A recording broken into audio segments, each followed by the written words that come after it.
All right, moms, I have a very special guest for you today.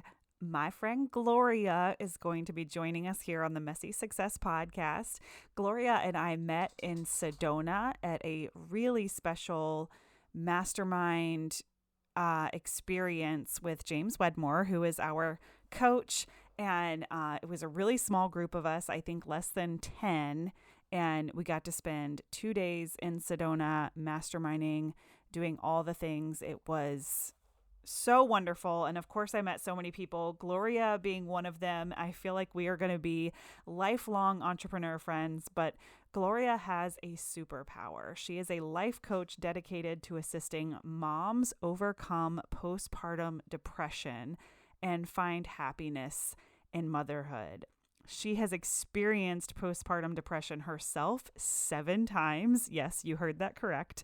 And it is an honor for her to get to help other moms experience joy and presence as she has learned to do herself. She lives in Thunder Bay on Canada, Ontario, I guess that is, ON, with her husband and 8 children on a 160-acre oasis in the woods.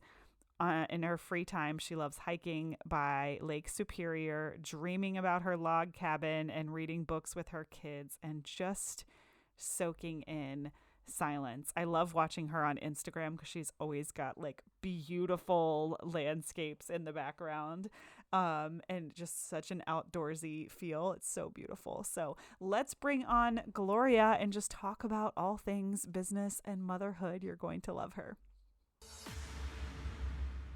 Welcome back to the Messy Success Podcast. I'm your host, Elizabeth Henson. I help creative business owners and artists build communities around your brand so that business is easy and profitable. When you stay in action, yes, I mean even messy action, only good things happen. We are always learning, and when we can get just as excited about the lessons as the results, magic happens. I've helped million-dollar companies with their marketing, but my mission in this world is to help you step into the best possible version of yourself so you can create your dream business too. We believe in community and people over strategies and tactics. Our theme here at the Messy Success Podcast is the 1% adventure, where we're focusing on getting 1% better every single day. I want you to color outside the lines and embrace the messy journey to take daily action towards your goals. If you've noticed a plateau in your business, we've created a very quick quiz where you can find out your next best move. Head over to elizabethhenson.co/next to find out. Now let's get started.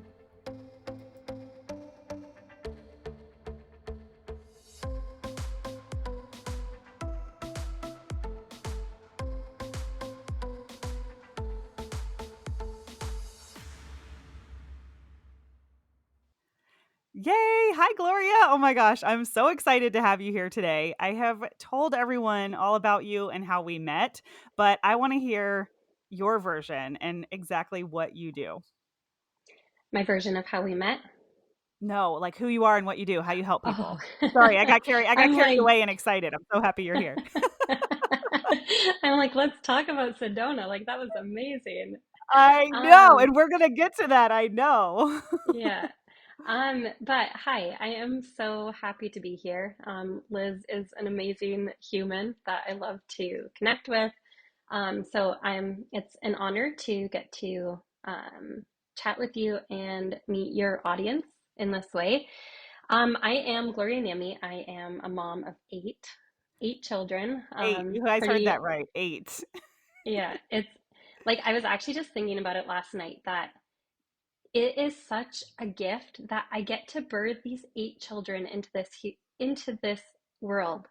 Like some people experience like the birthing, postpartum, breastfeeding journey like once or twice. Some people never get to experience it. But I have gotten to do this 8 times, and God willing, I get to do it many more still. Oh my Like gosh. it's so incredible. But anyways, yeah, I have 8 children. I run a business online for moms with postpartum depression. I help them figure out who they are, what they want, find themselves again, be happy, love their life as a mom. Because I mean that was my story. Do you want me to get into my story right now? What brought me to this Yeah. work? Well, first off, I just wanted to say that yes, like I acknowledge what you're saying about birth. I didn't really feel this as much with the first two, but after Anthony, no, I'm getting goosebumps already. Like knowing that he was my last, I can't believe how much I grieved that will be my last like actual birth. And Hmm. like, I know birth is crazy and painful and all the things, but just that like they're in your body and then they're out of your body and you meet them for the first that moment is so magical. I really grieved that like I wouldn't get that moment again. So I felt that when you were like, I can't believe I get to do this 8 times. Hmm. And I do want to hear about your story because I think your eighth was the first time you didn't experience postpartum depression, correct? Yeah, that's right. Yeah. Okay. So tell us about that. How did you survive seven with it? Okay, so I mean it's a long story, but for the purposes of this podcast, Good one. um, so the first time that I went through it, it was just like so confusing, disorienting. I always dreamt of becoming a mom. Like I couldn't wait for the day to hold my own babies and have so much love in my life and all of the things. But when I became a mom and I thought that that was going to be the thing that I needed to like be happy and like then my life was going to be complete. And I had the complete opposite experience. Like I was not happy. All of my crap that I thought I had left in the past came up. I had moved to a place where I had only been once before, halfway across the country, from like the Pacific Northwest to Toronto, Ontario. So like it was, yeah, there were so many changes in such a short amount of time, and it was one of the hardest moments in my life that had me questioning like, why am I here? What's the point of this? Like clearly I made a big mistake in becoming a mom. Like how am I ever going to move past this? But I knew that staying married to my husband and birthing or raising this baby that I had birthed was so important to me that I was going to figure it out. And so I ended up having 7 babies in I think was it 12 years? I think it was 12 years. And after each baby, I would experience that same like dark period where like I didn't want my life. And I mean, we could go down a whole rabbit hole of what that depression looks and feels like. Um, but the short of it is that like it's one of the worst experiences ever. And I think how I got through it was just knowing that there was so much more that was waiting for me. Like, yes, Mm, I didn't feel that joy and happiness immediately when I had my first baby, but I knew it was possible for me. And I mm, trusted that I was going to get there no matter how long it took. yeah. And also that I was willing to go through it. Like I remember after my sixth baby, I was sitting there holding him, and I was just like, if I have to go through this 20 times to have 20 of you, like I'm here for it. Oh. Yeah, oh my gosh. It's such a whirlwind and nobody can really prepare you for the change of especially, that first baby and the identity that it feels like is stripped away from you and it takes so long to rebuild that. And you know, I don't know that I experienced like a deep postpartum depression, but I definitely felt kind of like grieving the life before the, kids, Hmm. and then trying to figure out how to navigate like this new you feel totally different as a mom. Like Hmm. everything and like your body and your way of being, I feel like everything changes and no matter what level we experience that, it's a hard transition for anybody. And Hmm. you've done it 8 times and you run a business. And you did say you had a snow day today. So are your kids at school most days? Like tell us like what your kind of normal day looks like with 8 kids and running a business. Yeah. So I used to homeschool and run my business, and that was intense. Yeah. After Julian was born last summer, I was like, no, I am done trying to do all the things all by myself. Like, Yeah. I'm not getting any gold stars for this, so time to take something off my plate. So we get up around like 7:30. Actually, my husband works from home right now. Oh, nice. Is that how you're able to sit here and do the podcast on a snow day? Yeah, yeah, yeah, Bless him. Oh my God, he's probably yeah. so crazy out there. Yeah, Nick and the kids, or Nick and the older boys are outside. And then my baby's taking a nap right now. And then Mhm. my oldest daughter and a couple of the littles are downstairs in their room, and they have strict orders to be quiet. Oh my gosh, I love it. So amazing. Uh, uh, but yeah, having Nick at work from home too, that is a huge help. We yeah. also live like 15 hours from most of our family and friends. So we don't have a huge support network around us right now. So he is my man. Oh, I love it. And what does he do for a living? So he was an electrician, Okay. and then he just changed jobs last fall. He is working with with his cousin's company. They import windows from Finland to Oh, Canada okay. and the U.S. Oh, Yeah, cool. So that's what allows him to work from home now, which is awesome. yeah. No, it's so fun. Like he's got my sewing desk as his Yeah. work table, and I've got my desk because this was my office first, I tell him. You're like, you can have a desk. We'll set it up like Yeah. a cubicle. I love it. Like I never thought that we would both have laptop jobs. Like he's always been the kind of guy that is like, I earn my money by my blood, sweat, and tears. Yeah. Um, but I love that he's getting to experience this new way of supporting our family. Like he's using Yeah. so many of his gifts that growing up he never got to use, or he never like saw that they were his gifts. Yeah. Oh my gosh. And just having two parents in the house and you guys can kind of tag team is amazing. I loved when my husband worked from home. I mean, same thing. I kind of set him up in my office at first, and I was like, nope, you're on the phone too much. You got to get out. But okay, so I want to hear Uh, some about how you went from like experiencing postpartum depression and kind of becoming an expert on it through experience. And then mhm. that moment when you decided that now you have this calling or this purpose to help other women too. Tell us about that. Yeah, so it wasn't like a direct transition from I'm experiencing the postpartum depression and I've healed it to now I'm going to help women with it.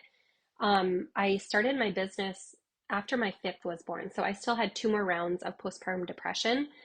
But it was at that point where I decided that like enough is enough, and I have this calling.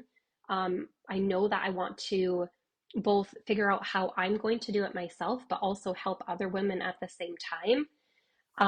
And so I had two more rounds of postpartum depression while I was helping other women with their postpartum depression, which of course added a whole other layer of like, what's wrong with me? Why can I help other people? But I can't figure it out myself. But what that really showed me is the importance of having someone that you trust that is leading you through what you are Mm, going through.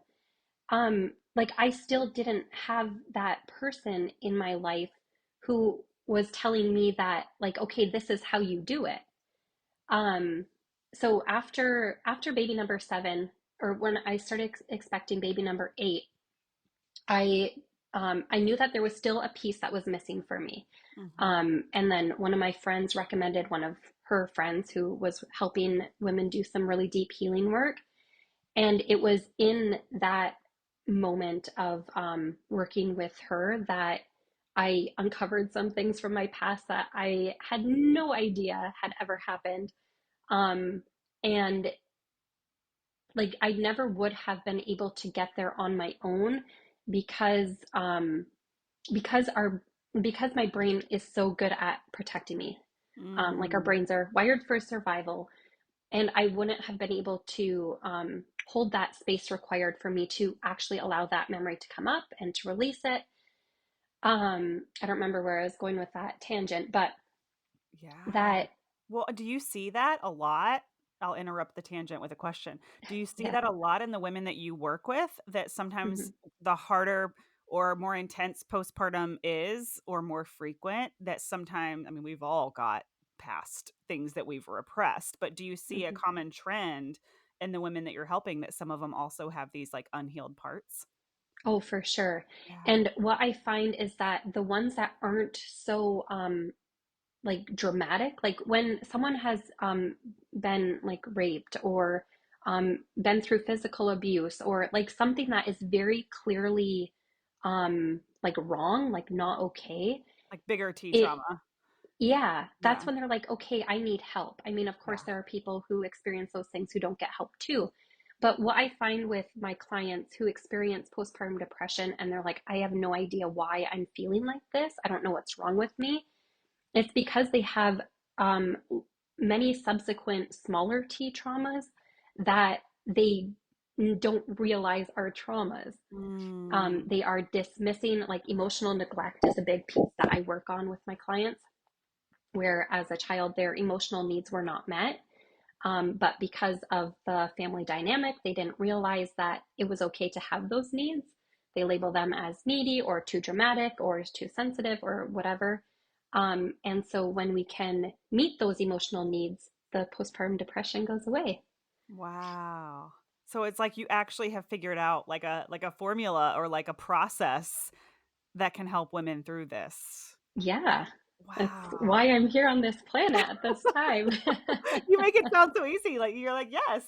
And I'm like, oh my gosh, I never even really thought about postpartum depression in that way because I think society kind of teaches us that it's like the hormonal imbalance, right? Like, surely Hmm. there's a physical reason why we experience this, but Hmm. then why does, if it's just hormones, then why does every woman experience it so differently? And some so deep and dark, and some like me that just kind of like feel ick or not normal or transition, but I Hmm. didn't have any like thoughts of, not wanting my life or anything.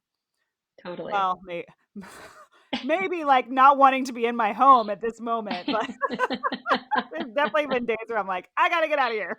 Uh-huh. I hear you.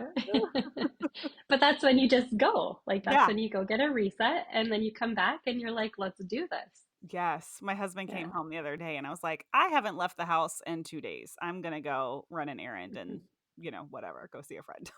Yeah. Amazing. Especially working Yeah, from home, no. like days can go by and you're like, have I actually left the house?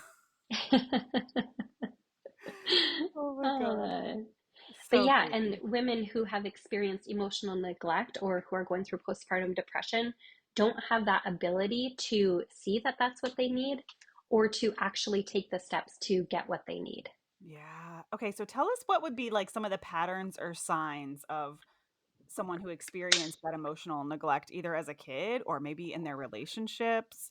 Um, I know you said like needy or any like codependency. Like what are some of the patterns that someone could look for? Oh, yeah. So, like, trying to control your husband, for one thing, Mm, wanting him to mm, change before you change, worrying about what other people think about you, feeling like you're a burden to society or a burden to your family, mm. not wanting to ask for help, thinking that other people think the worst of you. Um, yeah, like those are some of the ones that I can think of off the top of my head. Yeah. Oh, I'm definitely in the not wanting to ask for help bucket. Okay. Should we do some deep healing work here? I know. I'm like, there's always going to be one that I can relate to, right? I feel like that's Yeah. definitely. I don't like asking for help. So yeah. So Hmm. let's see what we got here. Let's unpack this. Oh my Uh, god. um, so not wanting to ask for help can come, I mean, like it's not such a bad thing. Like I consider myself a very self-sufficient person. Mm-hmm. Like I've got this. I know that like how I'm going to do it is going to work. So many times I don't even think to ask for help because why, like I've got this. Um, but then other things that come to mind are when you don't want to ask for help, are because you're used to being disappointed by other people. Mm. So that can be an area to explore of number one, like letting go of control. Like it's okay if they don't do it to the same standard as me. Or like if I think about this, applying this with my kids, like I for example, have them do the dishes or help make their lunches. And they can't do it to the same level that I can, but that's okay because I get to teach them how to do it to the level, to the standard that I want it to be at. Hmm. Um, And it's and just of good course, for them to learn and be a part of it and experience it. yeah, totally. And but then we can also apply this in like our friendships or with our support system. Like, not that we have to be the mother in that situation, but we can be open about what we want them to do. And Hmm. if they don't do it in the way that we would like them to, explaining, hey, no, this is the standard that I have set for this, and this is why, and here's how you can do it if you want to. Like, of Hmm. course, other adults have their own, they have agency in their life. They don't have to do it how you want them to, if it doesn't fit for them. But I think open and clear communication is probably one of the most important parts of this. Yeah. Oh, that's so interesting. I think I see it pop up probably the most in friendships where it's like I don't necessarily communicate that I want them to do something or be somewhere, and then I'll be disappointed if they don't. Mm-hmm. But then you're right, I didn't ask. Like I didn't make the Mm-hmm. request to give them Mm-hmm. that opportunity to like say yes or no. But the area that I've really seen growth in my life around this is when I feel that sensation of disappointment. Now I have, kind of the wherewithal to say, she's just doing the best she can through her lens of the world, right? Mm-hmm. And just because I have this lens that this friend should be at X event or whatever it might be, right? Like I'm having a hard day. My friend should be the first one to come sit on my couch, whatever it might be. And Mm-hmm. when that doesn't happen, and then I feel that like almost like that sense of letdown, it's like, oh, well, A of all, I didn't say it. And then B of all, like this is her model of the world. And she may not Mm-hmm. value or see importance in the same things that I do, and that doesn't make it wrong or bad. It's just different. And I can see through that lens now of how like everybody's walking through the world with their own kind of like goggles on of their own experience of life, and that really helps detach from like, oh my god, she did it to hurt my feelings, right? Totally. And that is one of the biggest pieces of like emotional intelligence Mm, or emotional adulthood, however you want to phrase it, where you aren't taking people's stuff on. Like, you're not yeah, taking it personally, you're not making it mean anything about you. Like, you have such a more neutral view of other people and why they do things, yeah. and understanding or acceptance for why they do things. And that is like, that gives you so much peace to be able to view and live your life in that way. Yes, that's so true. Like old me would have been like, "Do they not like me? Are they not as good of a friend to me as I am?" Like I would have evaluated everything from that me place. Where now it's kind of Mm-hmm. like, "Oh, like she didn't see this as important as I do, and that's okay because I'm sure there's things that she sees as important that I don't, and vice versa, whatever it might Yeah. be." Yeah, Totally. so And when you can, like, and from that place, like maybe you want to ask her, hey, um, did you think about coming to this event or whatever? yeah, Or in the future, I would like, that would mean so much to me if you came, but you're not needing them to change in order for you to feel a different way. You're yeah, just asking because you want it, because it would be yeah. fun in your life, because that's the kind of relationships you want.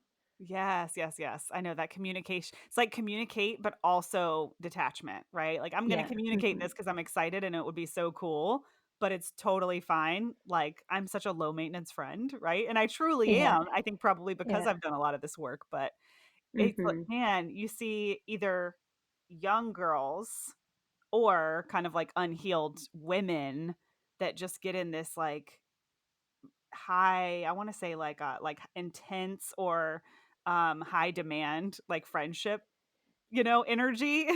Yeah. Yeah, And ain't it's nobody like got I time for that.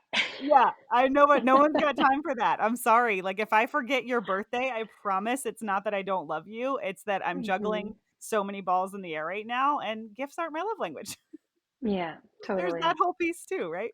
hmm Yeah.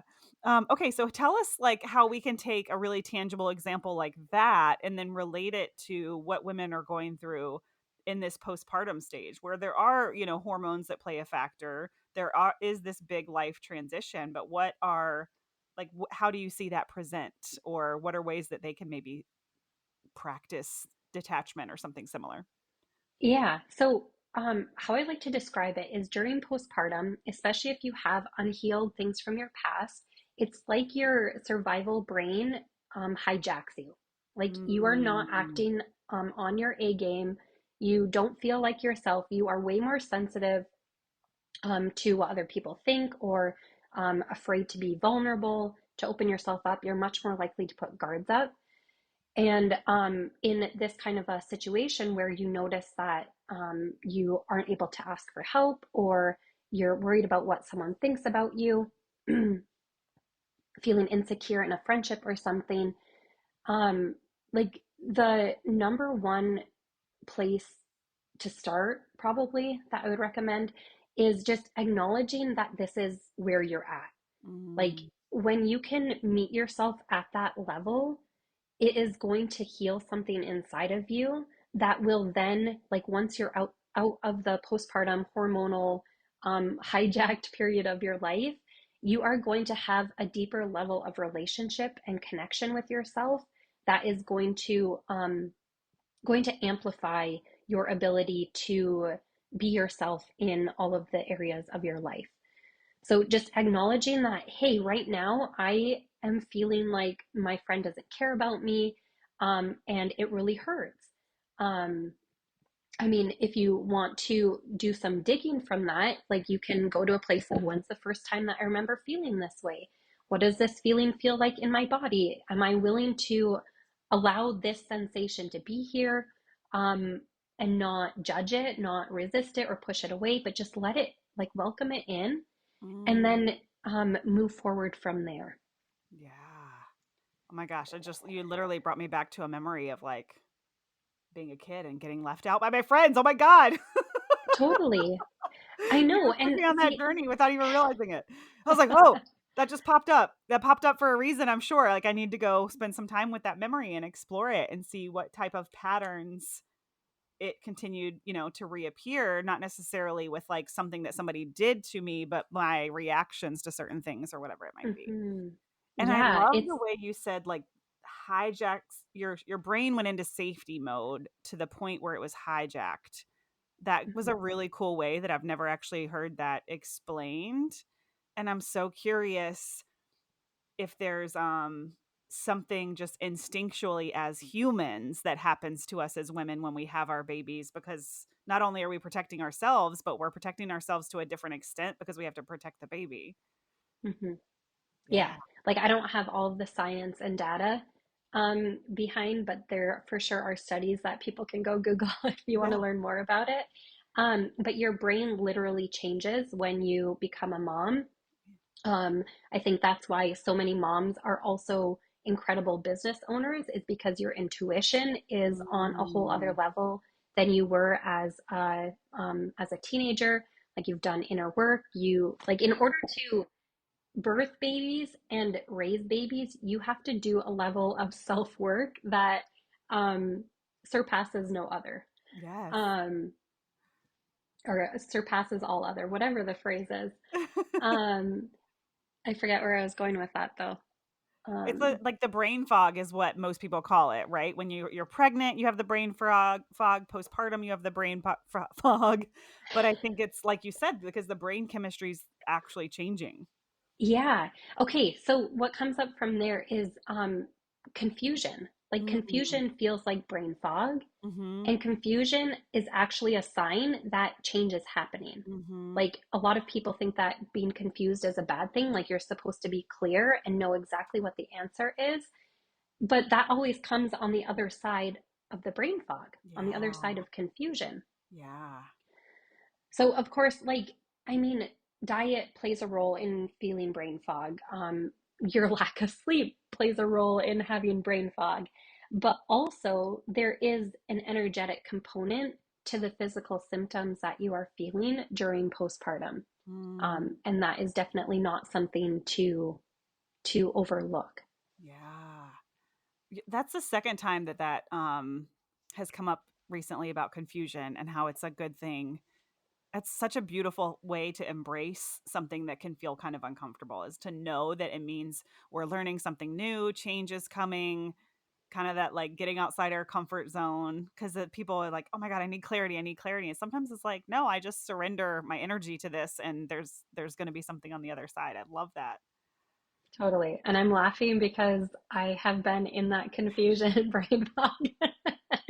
So while the coach part of me knows that like nothing has gone wrong, the me part of me is like, no, like clear these curtains. I need to figure this out. I need to know the answer. Yes, I Um, know. I feel that too in so many different areas of my life at different times. Sometimes it's business. mhm. I always say, like, at least once a month when I'm luteal, I'm like, I either want to burn down my business or my marriage. Which one's it going to be this month? Oh, I love that. Oh my gosh.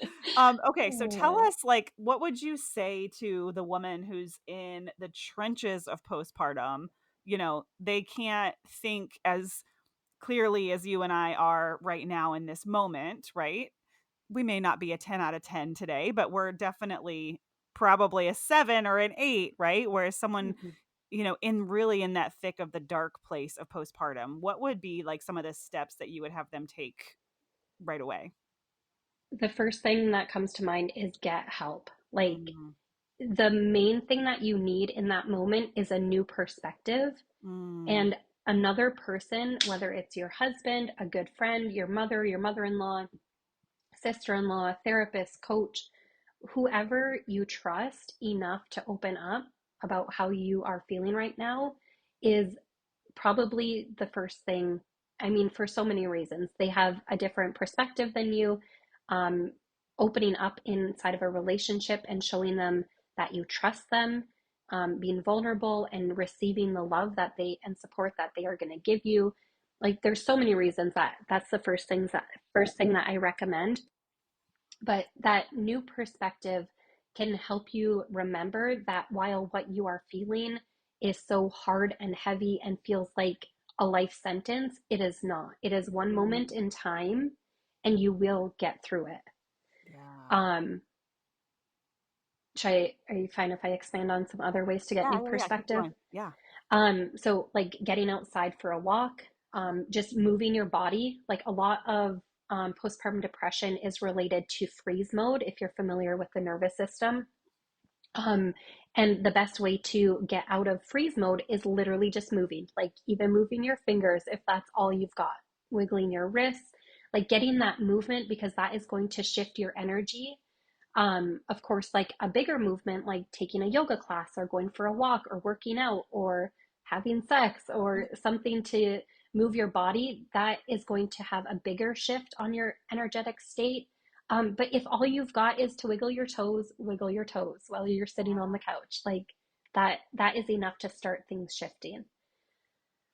Yeah, so beautiful. So, what I'm hearing is step one is kind of like find a safe place where you can say it out loud. Because I think Mm-hmm. so many people suffer not just postpartum, but depression, unhappiness, anything in general, because it's like they don't have that safe place to just say, I'm struggling, I'm depressed, I'm, you know, feeling these really sad feelings. And that safe person is so important. And Yeah. then getting into nature, I mean, nothing bad ever happens when you go on a walk in nature, right? Mm-mm. 100%. Yeah. I mean, even just like for me, a lot of times quieting the noise of like disconnecting from computers, phones, just like a little bit of silence, allows some of the positive thoughts to come in or perspectives. Yeah. Um, and that's probably why women do feel so safe with you, because you've been in the trenches multiple times. Mm-hmm.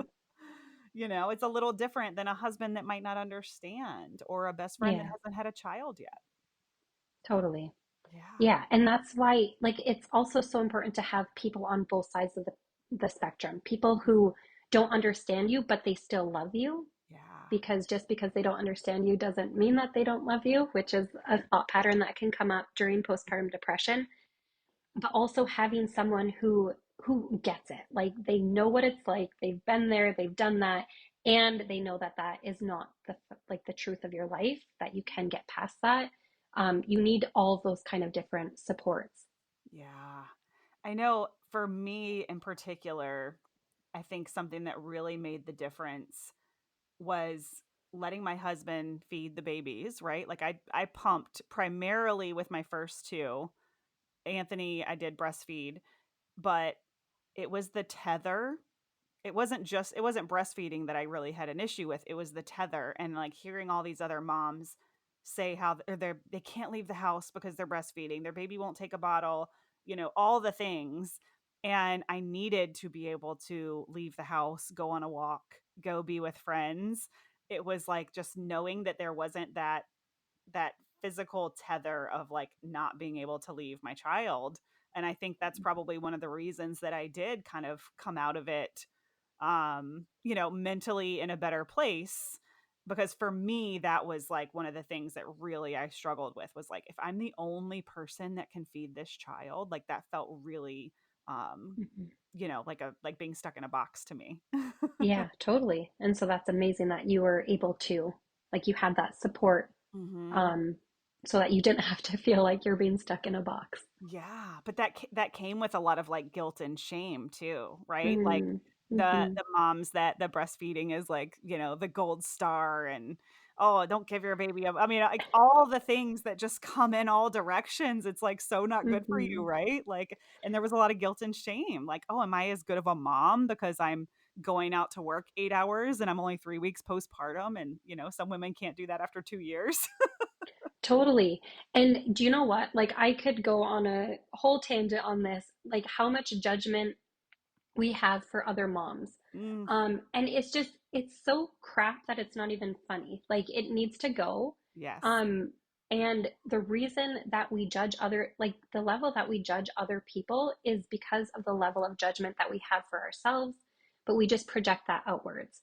And Mm, so, even like when we take on guilt and shame for something that we are doing because it feels like it's like what we want to do, that's us believing their story. yeah. And like we can give that right back to them. Yes, yes. Thank goodness I evolved over time, but man, it's like I remember feeling, just like kind of small or left out in a lot of the Yeah. like Hmm. breastfeeding conversations, but at the same time, I remember being so grateful that my best friend at the time, she was just like a little bit ahead of me with her babies, and that's what she did. She was like breastfeeding wasn't for me.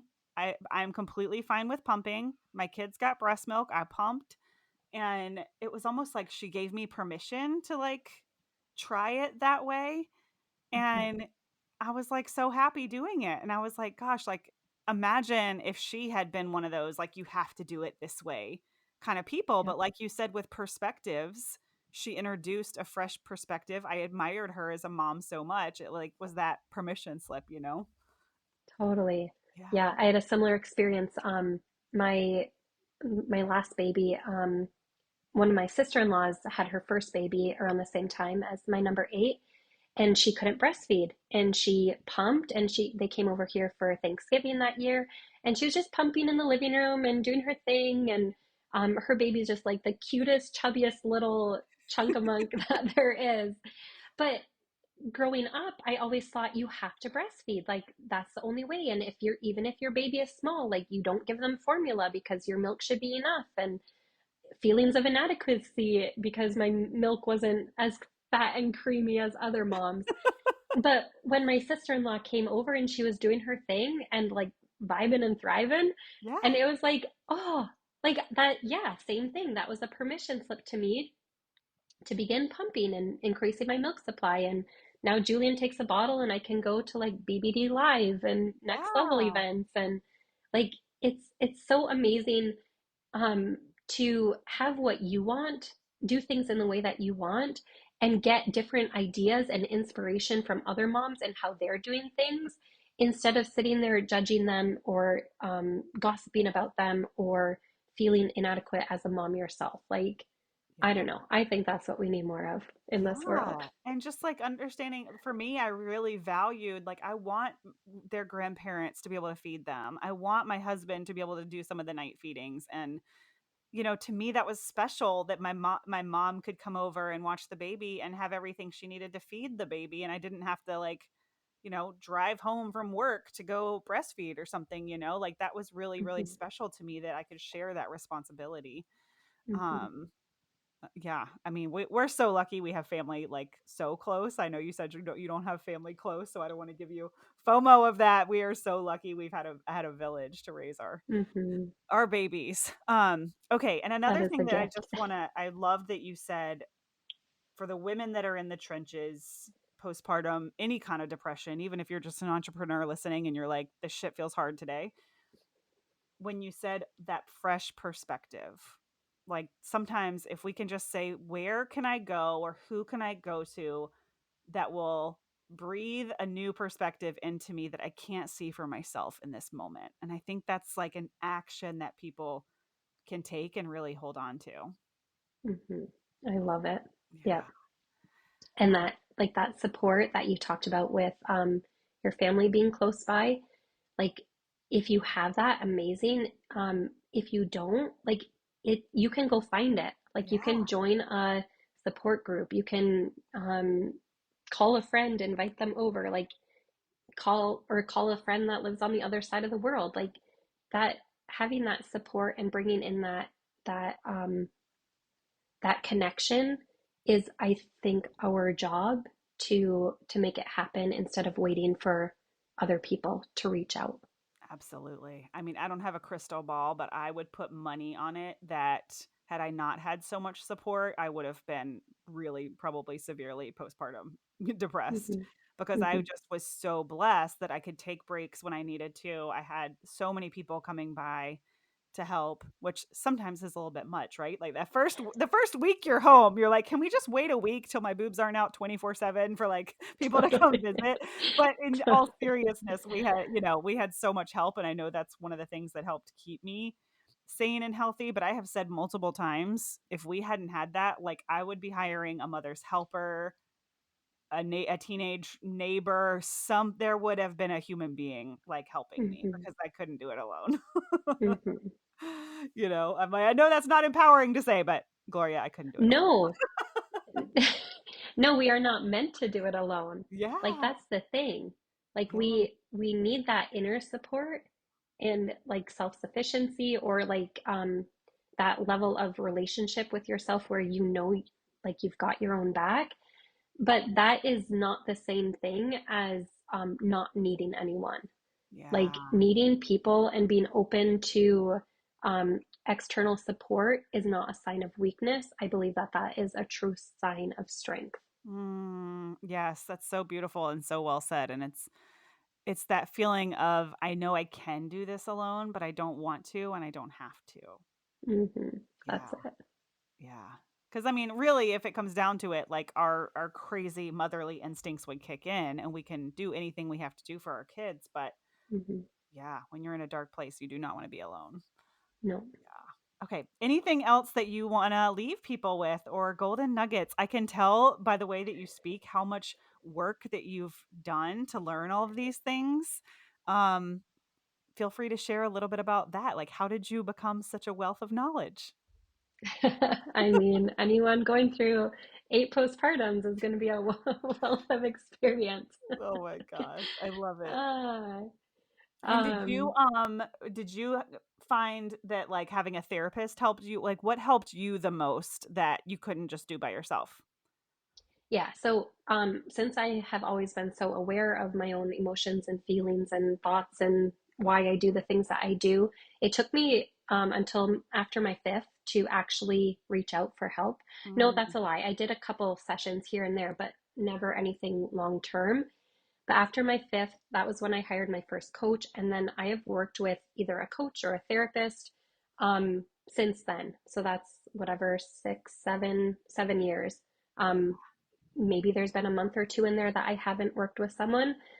Um, but I would say that, like, what has helped me the most is probably the both and the inner work, like being willing to journal and get curious about why I'm feeling triggered about certain things, having open conversations with my husband, even when it feels hard, like that inner work and the external support. Like, yeah, I don't see it as an either or. It's like both, and all of the different kinds of support. Like, some people are good at just like coming over and cleaning. I mean, nobody comes clean my house, but like if you have family around, like maybe someone just wants to do something physical. Someone else is really good at holding space for you. Someone else is the friend that you call when you need a pump up like Mhm. session, like, let's do this, I've got this.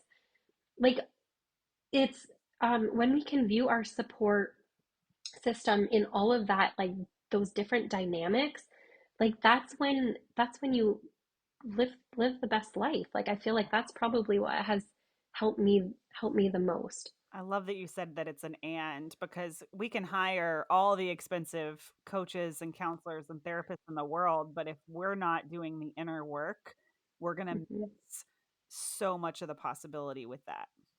Yeah, like they can't fix you, they can't change you. Like that switch has to flip inside of you in order to be able to make those changes happen. Yeah. And I would love to hear too. Do you think that having your own business and really following your true purpose and your true dharma has also helped your mental health journey?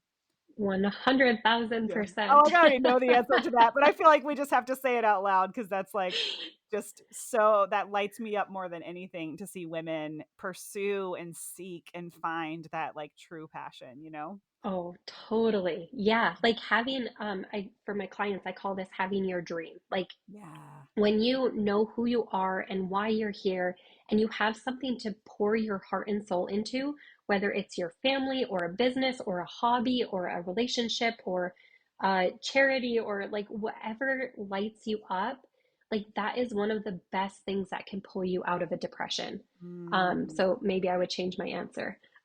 No, but all of it, like yeah, when you have that anchor out in the future that you are working towards, like that brings up all the things that need to heal. And it also gives you that purpose, like a reason to get out of bed in the morning. I love that Michael Beckwith always says like depression is lack of expression. And Mm, an area in my life where I just saw this recently. I know you're in Canada, so you're safe over there, but it's like, shit is just on fire here in the US and I was really just not I had all this negative energy and anger and frustration and like I didn't know where to put it, right? mm, And it's like you feel like one person. You can't fix things or change things. And I just was like, you know what? I am going to like step into my activist era and I'm going to do this movement and collect stories. And at the end of the day, I can use my platform. And anyway, I just did a project. Like that's all it was, is just a project. But because that gave me somewhere positive to support people no matter what side of the fence they're on, but just something positive to channel my energy, it healed me before I even really got halfway through the project. And I was like, oh, I just needed somewhere to put my energy. That's all that this was. Like, it's not about me saving the world or, of course, it has the potential to make a difference. But I was like, huh, I healed myself so quickly just pouring my energy into something good.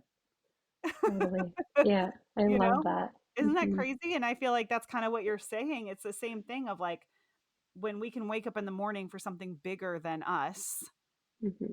and it's not just business, it's the dharma. Like I can tell this is your true purpose just in how you speak about it. You're not like making pitches and like let me make money. It's like no, I'm like literally here to heal women. And Hmm. that's how you know you got it going on. I just love it so Mm, much. thank you for reflecting that back. That's Yes, yes, it's so beautiful. I'm like I could keep going for days. So I think I saw how tell us how you work with women. You do retreats and then you I also do do. virtual things, right? Yeah. So, the main ways that I work with moms is I have my membership, which is Operation Happy Mom. I'm pretty hands off in that. I have amazing women who are working for me in there. But that's where it's like we have a vision that you are working towards like for the year. And then we have all the things in place to help you get there. So there's Mm. a load of resources. There's the live coaching calls, which my mom actually hosts, which is super Oh, fun. I do quarterly calls to keep you on track to like making sure that you're moving towards your dream. Um, that isn't, there are courses in there that help you do the deeper healing work on your own. But mm, if someone is like in the throes of postpartum depression, and they don't have the ability to like follow through on what they say they want, that isn't the place that I would recommend. Like it's more for if you have a level of relationship with yourself that Mm. like you can open up to some of those things, you know how to feel your feelings and move through them without like reactivating things that you can't handle from your past. That's more who the membership is like situated for. Mm. Um, the ways that I work with moms to do this deeper healing work are in-person retreats when I have the time and energy. We just hosted one a couple weeks ago, which was Yeah. phenomenal. Um, and then I also do small online groups, and I host these again when I have the energy and time, because one thing that I'm very clear on is 90% of who I am and my time and energy in my daily life goes into my kids and our home. Yeah. Um, and everything, like when I have that extra overflow, like that's when I pour that into my business. Yeah. And your business does so well. I mean, it's really impressive. And to me, this is such a testament of like when you find the right thing that's truly your purpose, it's not hard work. It's not 40 hours a week. It's just who can I help today and who can I call in that needs my help today? And the rest like kind of takes care of itself. The emails and the funnels and the technology. It's like those aren't the real that's not the real deal, right? That's just what Mhm. happens when you discover your passion. Yeah, Yeah. Good for totally. you. Oh my gosh, I love it. And what I'm hearing too about your program is it's not just overcoming postpartum depression, but leaning into whatever their dream might be. Oh, that's it. Because like we don't do this healing work to just like stay the same. Like we do this deeper healing work so that we can love the heck out of our lives. Like go all in and just like, yeah, see what you're capable of. Oh, Oh my gosh, I love lights that. me And it up. doesn't, I mean, I love talking about business, but I really am a firm believer that like our dream, our dharma, our purpose, like it doesn't always have to be in the form of running a business. Like you said, it could be a Totally. nonprofit, it could be Hmm. being the vice president or the head of marketing for a company that you feel aligned with and passionate about, or, helping other moms make healthy meals. It could literally be anything. But if it Yeah. lights you up and gives you that feeling, you know the difference when something feels like it's setting you free. Hmm. Oh, Yeah. so beautiful. Gloria, you're the best. It was so fun to reconnect. I can't wait to hear just how all the things in Next Level are going. And our Sedona retreat was just so amazing. I'm just so glad that we connected and have kept in touch with each other. Yeah. Thank you so much, Liz. I Yes, tell people where they can find thoroughly you. enjoyed. I almost forgot. Let everyone know where they can find you. You're on Instagram, Oh, right? yeah. Instagram is probably the best place Okay. at Operation Happy Mom. My website is just glorianiemi.com. I love it. It's such a good name too, Operation Happy Mom. So cute. Thank you so much for being here. You're the best. Thanks, Liz. Oh my gosh, isn't Gloria just a ball of sunshine? Don't forget to connect with her on Instagram at instagram.com/Operation Happy Mom. Search up Operation Happy Mom on Instagram. Go tell her hello, connect with her, get all of her motherhood content, and just support her small business. That's why we're here. And we will see you guys soon on the next episode of the Messy Success Podcast. And don't forget, if you love this episode, share it with a friend, leave us a review. It would absolutely mean the world to us. And thanks for push and play today, my friends.